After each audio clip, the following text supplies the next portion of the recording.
안녕하세요. 풀크루그먼의 국제경제학. 두꺼운 교과서만 보면 머리부터 찌끈거리하죠. 그 어려운 내용을 세상에서 가장 쉽고 재밌게 풀어드리는 경제학장 박사입니다. 자, 오늘은 상대 가격과 공급에 대해 알아볼 텐데요. 이게 뭐냐면요. 그냥 물건값이 어떻게 한 나라의 운명까지 좌우하는지 그 흥미진진한 이야기입니다. 지금 바로 시작해볼까요? 자, 여러분, 잠깐 눈을 감고 한번 상상해 보세요. 지금 딱 두 군데서 취업 제안이 왔어요. 한 곳은 치즈 공장, 다른 한 곳은 와이너리. 뭘 보고 결정하시겠어요? 멋진 풍경? 아니면 복지 혜택? 아마 대부분의 분들이 가장 먼저 이걸 떠올릴 겁니다. 그래서 어디가 돈을 더 많이 주는데 바로 이 단순하고도 솔직한 질문이 오늘 이야기의 출발점입니다. 경제학의 거장 리카도라는 분이 바로 이 지점을 파고들었습니다. 아주 단순한 가정을 하나 세웠죠. 사람이라면 누구나 더 높은 소득을 원한다. 너무 당연한 말 같죠? 그런데 이게 국가 경제 전체를 움직이는 거대한 엔진이 됩니다. 대체 무엇이 한쪽으로는 사람들을 막 끌어당기고 다른 쪽으로는 밀어내는 걸까요? 네, 정답은 너무나도 당연하게도 바로 임금입니다. 아주 간단하죠? 시간당 100원이라도 더 주는 곳으로 사람이 몰리는 건 인지상정입니다. 그리고 바로 이 수많은 개인들의 선택이 차곡차곡 쌓여서 한 나라가 치즈를 만드는 나라가 될지 와인을 만드는 나라가 될지가 결정되는 겁니다. 그럼 그 중요한 임금이 대체 어떻게 정해지는 건지 그 비밀 공식을 한번 살짝 엿볼까요? 수식 나온다고 절대 겁먹지 마세요. 알고 보면 정말 별거 아니거든요. 제가 하나하나 친절하게 뜯어 설명해 드릴게요. 자, 여기 보이는 알파벳 3개만 기억하시면 됩니다. P는 price, 즉 상품의 가격이고요. W는 wage, 우리가 받을 임금입니다. 그리고 AL, 이건 좀 생소하죠? 물건 하나 만드는데 노동시간이 얼마나 드느냐, 바로 그 노동시간을 뜻합니다. 이 세 가지가 바로 우리 월급을 결정하는 핵심 재료들이죠. 자, 먼저 치즈 산업의 임금, WC 공식입니다. 복잡해 보이지만 원리는 진짜 간단해요. 치즈 가격, PC를 치즈 만드는 데 걸리는 시간 ALC로 나눈 겁니다. 이게 무슨 말이냐? 예를 들어 제가 1시간 꼬박 일해서 10,000원짜리 치즈를 하나 만들었어요. 그럼 제 시급은? 그렇죠. 10,000원이 되는 겁니다. 딱 내가 일해서 만들어낸 가치만큼 버는 거죠. 아주 직관적이죠. 와인 산업도 다를 거 하나도 없습니다. 완전히 똑같아요. 와인 임금 W는 와인 가격 PW를 와인 만드는 데 걸리는 시간 AW로 나눈 값입니다. 결국 내가 1시간 동안 만들어낸 와인의 시장 가치가 곧 나의 시급이 된다 이겁니다. 자, 이제부터가 진짜 하이라이트입니다. 이 두 임금 공식을 가지고 이제 비교를 해볼 건데요. 시장이 매기는 상대 가격과 우리가 쏟는 노력, 즉 기회비용이 어떤 관계냐에 따라서 나라 경제 전체가 어떻게 춤을 추는지 세 가지 경우로 나눠서 한번 살펴보겠습니다. 첫 번째 시나리오입니다. 이 수식 보이시죠? 왼쪽은 시장에서 쳐주는 가격의 비율이고요. 오른쪽은 물건 만드는 데 들어가는 노동시간의 비율, 다시 말해서 기회비용입니다. 만약 시장이 치즈의 가치를 우리가 들이는 수고, 즉 기회비용보다 훨씬 더 높게 쳐준다면 어떻게 될까요? 당연히 치즈 만드는 사람 월급이 더 높아지겠죠. 결과는 모두가 치즈 공장으로 달려가는 겁니다. 이 나라는 순식간에 치즈 전문 국가가 되는 거죠.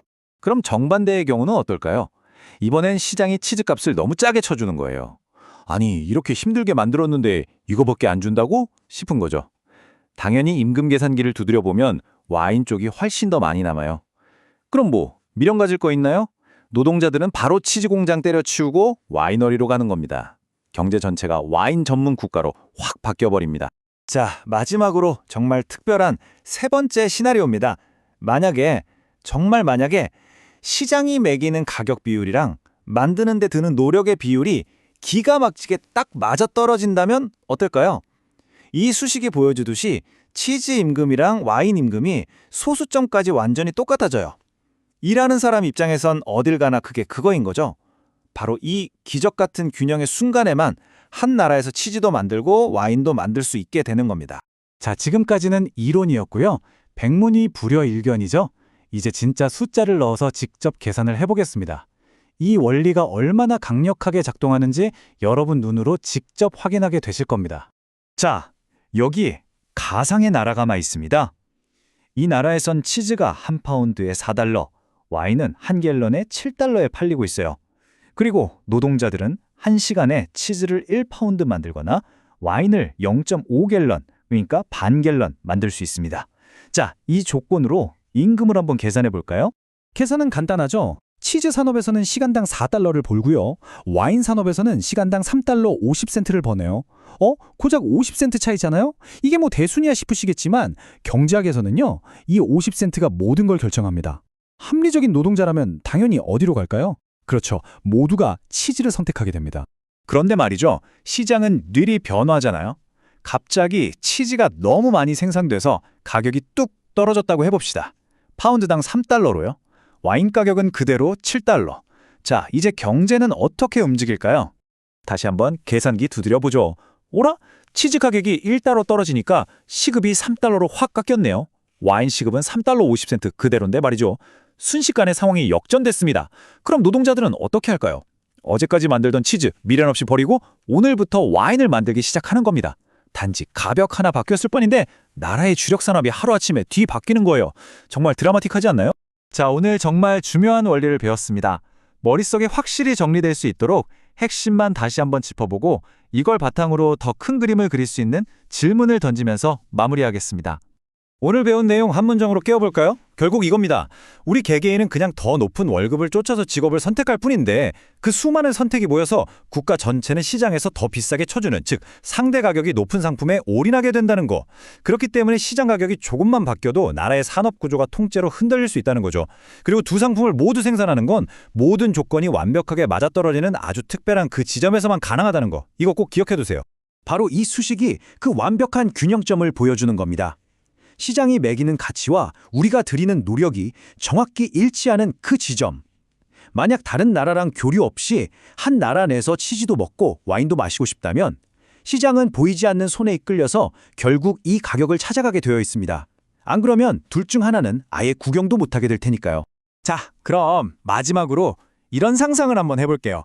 오늘 우리가 본 것처럼 한 나라는 이제 와인만 전문적으로 만들고 저기 다른 나라는 치즈만 전문적으로 만들게 됐어요. 이 두 나라가 서로 문을 활짝 열고 우리 거래합시다 하면 과연 어떤 일이 벌어질까요? 그리고 누가 이득을 보고 누가 손해를 볼까요? 아니면 둘 다 이득을 볼까요? 이 흥미진진한 질문에 대한 답은 다음 시간에 함께 풀어가 보도록 하겠습니다. 지금까지 경제학장 박사였습니다. 감사합니다.